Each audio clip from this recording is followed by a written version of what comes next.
আজকে আমি পার্বত্য অঞ্চলের জনপ্রিয় একটি সবজি কচি বাঁশ বা বাঁশকুড়ুল নামে পরিচিত সবজিটি রান্নার রেসিপি শেয়ার করছি।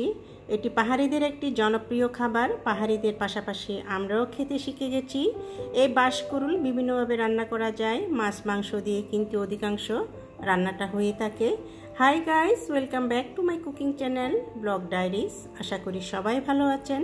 আমি আজকে মাছের মাথা দিয়ে রান্নাটি করব, দেখি কীরকম হয় খেতে।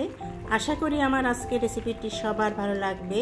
চলুন মূল রেসিপিতে চলে যাচ্ছি। প্যানে দিয়ে দিয়েছি 4 টেবিল স্পুনের মতো তেল, দিয়ে দিচ্ছি 3টি শুকনো মরিচ, একটি তেজপাতা, হালকা ভেজে নিচ্ছি ফ্লেভার বের না হওয়া পর্যন্ত।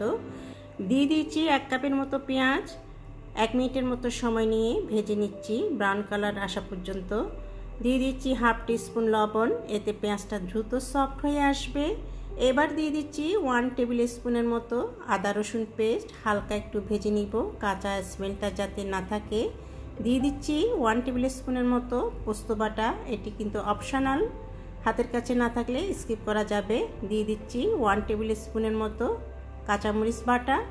এবার আমি মশলাগুলো একটু কষিয়ে নিব প্রায় 3 মিনিটের মতো মিডিয়াম আঁচে, যাতে মশলার কাঁচা স্মেলটা না থাকে।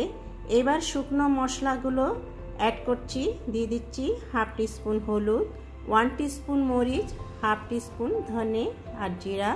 প্রায় 3 মিনিটের মতো মিডিয়াম আঁচে কষিয়ে নিচ্ছি, যাতে মশলার কাঁচা স্মেলটা চলে যায়। এবার আমি বাঁশকুড়ুল প্রায় 500 গ্রামের মতো দিয়ে দিয়েছি। প্রথমে বয়ল করে নিয়েছি বাঁশকুড়ুলগুলো, অংশটি দেখালাম না। মশলার সাথে কষিয়ে নিচ্ছি বাঁশকুড়ুলগুলো। এবার 5 মিনিটের মতো কুক হতে থাকবে। আমি অফ ক্যামেরাতে 4 কাপের মতো পানি অ্যাড করেছি কুক করার জন্য, পরবর্তীতে আবারও অ্যাড করব।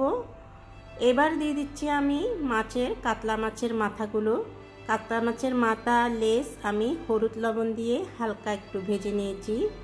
আমি মাথাগুলো দিয়ে দিচ্ছি, বাঁশকুড়ুলের সাথে কষিয়ে নিব মাছের মাথা প্রায় 3 মিনিটের মতো মিডিয়াম আঁচে। 3 মিনিট কুক হতে থাকবে।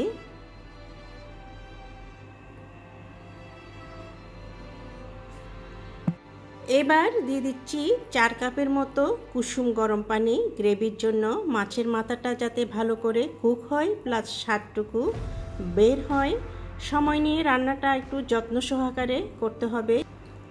এবার সময় নিয়ে মিডিয়াম আঁচে 5 মিনিট কুক করে নিব। 5 মিনিট কুক হতে থাকবে, 5 মিনিট অপেক্ষা করছি। দিয়ে দিচ্ছি কিছু কাঁচামরিচ ফ্লেভারের জন্য। 5 মিনিট পর ফিরে আসছি। 5 মিনিট পর এবার আমার রান্নাটা সম্পূর্ণ কমপ্লিট।